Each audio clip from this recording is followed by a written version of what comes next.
pessoal, tudo bem? Hoje nós vamos trabalhar o capítulo 11, Litosfera, as rochas. É um assunto muito interessante, porque na nossa vida, ao nosso redor, a gente se depara com vários tipos de rocha. Eu trouxe aqui alguns exemplos para vocês. A rocha da calçada da frente da sua casa tem de várias cores, de vários tipos, mas são rochas. Em nossas construções, os pedreiros utilizam brita. O que é a brita? É o basalto quebrado, britado. Algumas rochas são utilizadas na fabricação de joias pela sua beleza. Por exemplo, o diamante, a esmeralda, o rubi, o topázio e uma infinidade de outras mais. E dentro da nossa casa, se você procurar aí, você vai encontrar também a utilização de uma rocha bem conhecida, que é o granito. Nós vamos estudar a composição e a formação do granito já já.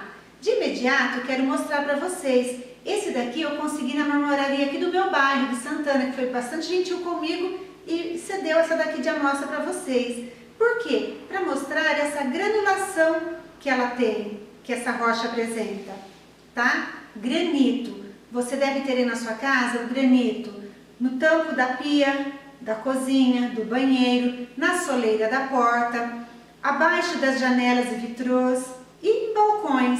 Rocha é um sólido formado por um mineral ou por um conjunto de minerais diferentes. A ciência que estuda as rochas, popularmente chamadas de pedras, é a petrologia, que é uma área da geologia. Bem, de acordo com a sua formação, as rochas são classificadas em 3 grupos: rochas magmáticas ou ígneas, rochas sedimentares e rochas metamórficas. Começando pelas rochas magmáticas ou ígneas. As rochas magmáticas ou ígneas foram as primeiras a se formar no planeta. Por quê? Lembra que a gente estudou que a Terra era uma massa incandescente, muito quente, o material era pastoso, muito quente?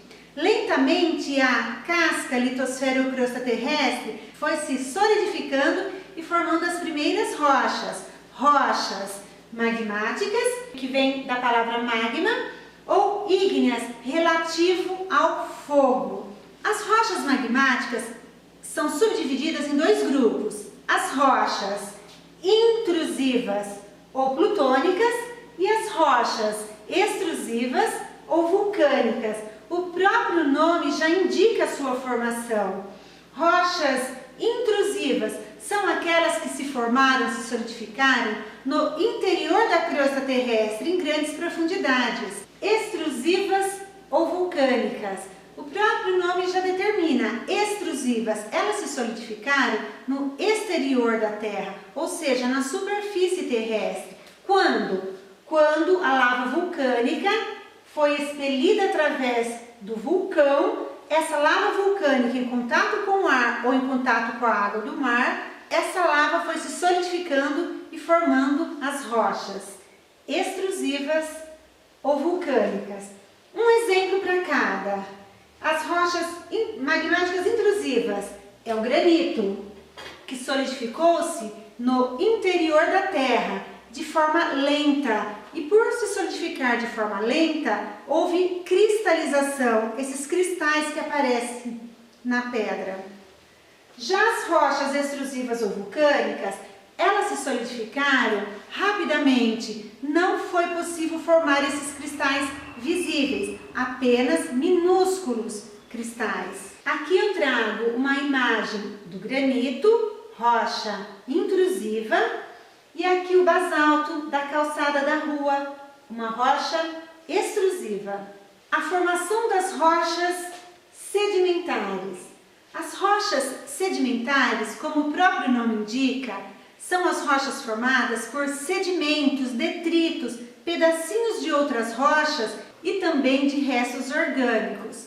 Esses detritos são arrancados das rochas através dos processos erosivos que nós já estudamos.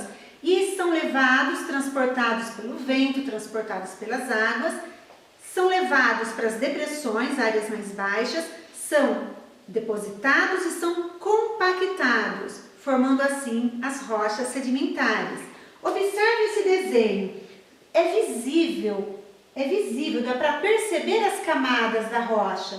Olhem esse segundo exemplo. Essa rocha não está em camadas estratificadas, e sim conglomeradas. São vários seixos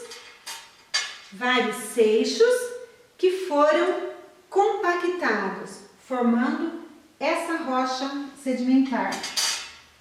Temos aqui o carvão mineral, que vamos estudar daqui a pouquinho a formação dele. E este último exemplo, o fóssil de um peixe. Terceiro tipo de rocha, as rochas metamórficas.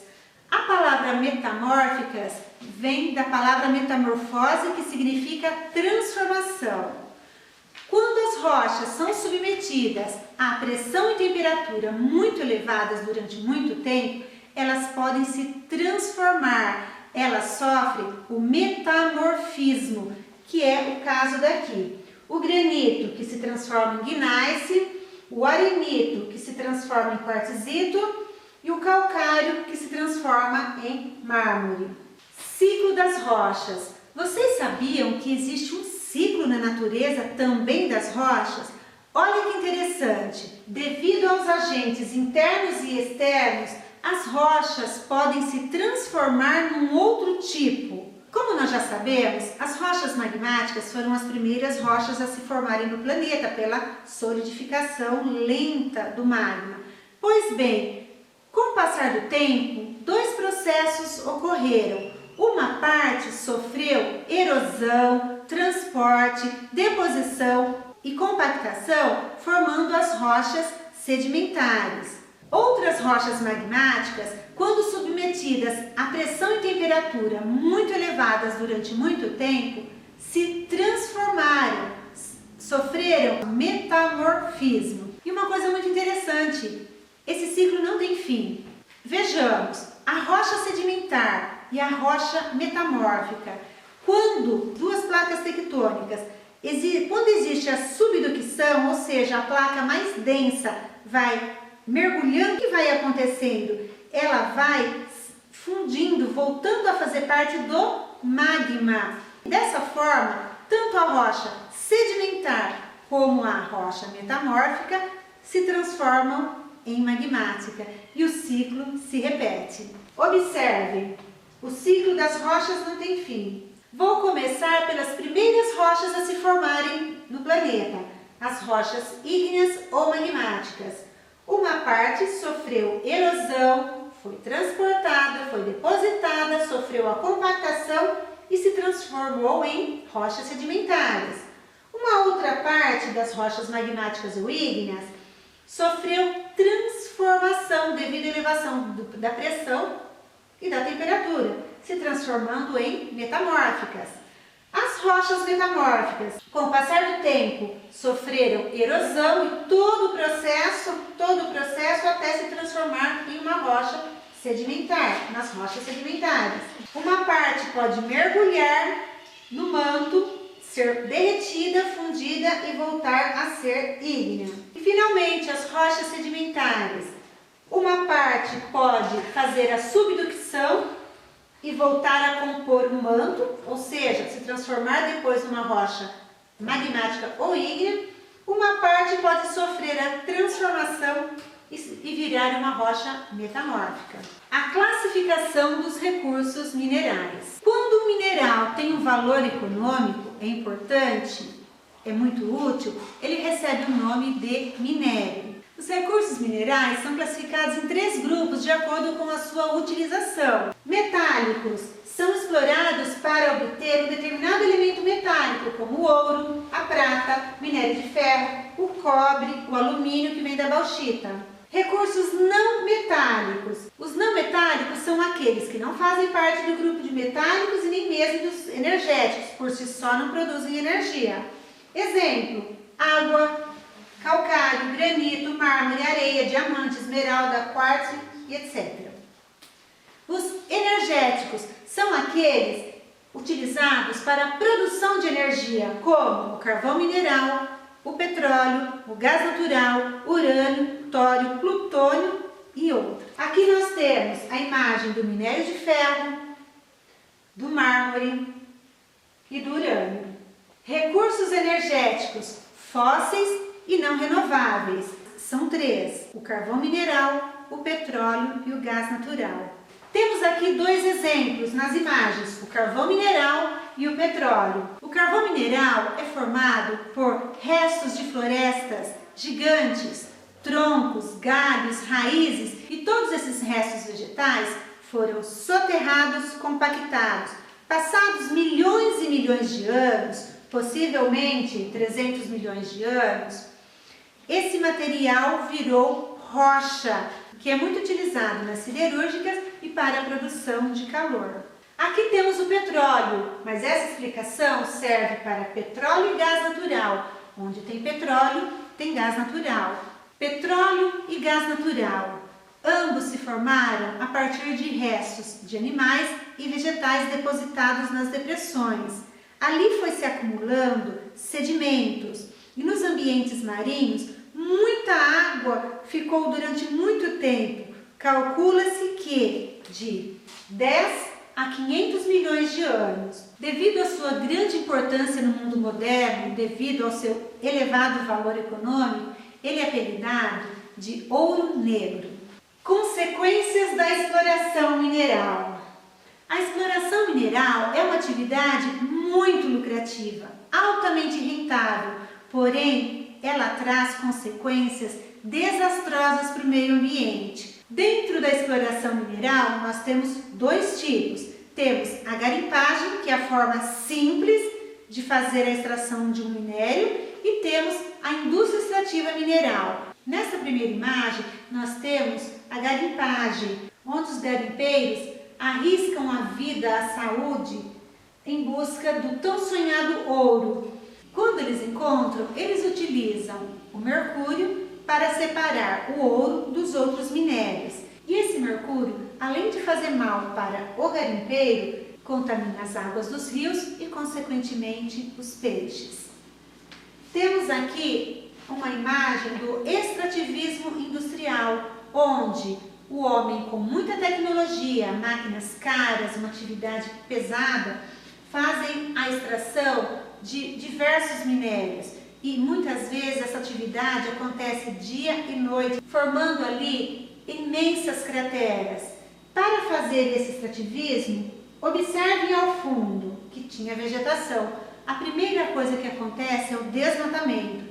Em segundo lugar, as máquinas começam a retirar toneladas e toneladas de minérios, de terra, de pedra, ocasionando ali uma cratera imensa, favorecendo a erosão. Mas quando existe erosão, todo esse material erodido vai parar em algum lugar. As chuvas, as enxurradas vão carregando para as depressões, para as áreas mais baixas, e possivelmente isso vai terminar dentro de um rio, provocando o seu assoreamento e às vezes a sua contaminação.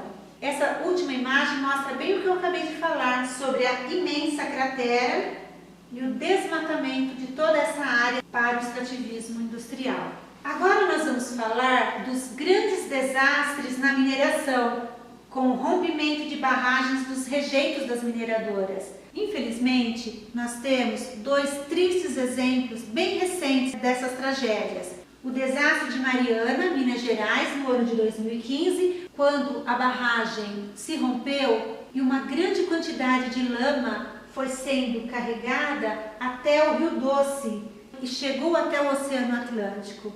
Ou seja, além do grande prejuízo, incalculável prejuízo ao meio ambiente, 19 pessoas morreram, 18 mortes e uma pessoa desaparecida.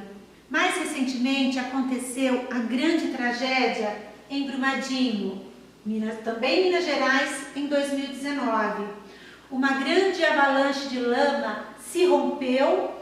O saldo dessa tragédia é terrível, é assustador. 270 pessoas morreram. Alguns corpos não foram encontrados até hoje. Quem vai pagar por essas vidas? A vida tem preço? Existe algum valor que possa compensar a perda de um ente querido? Turminha, então é isso. Eu estou muito feliz porque esse foi o nosso 8º vídeo. E eu espero que vocês estejam assistindo e que estejam de fato conseguindo entender o conteúdo, tá? Um grande beijo, fiquem com Deus, tá?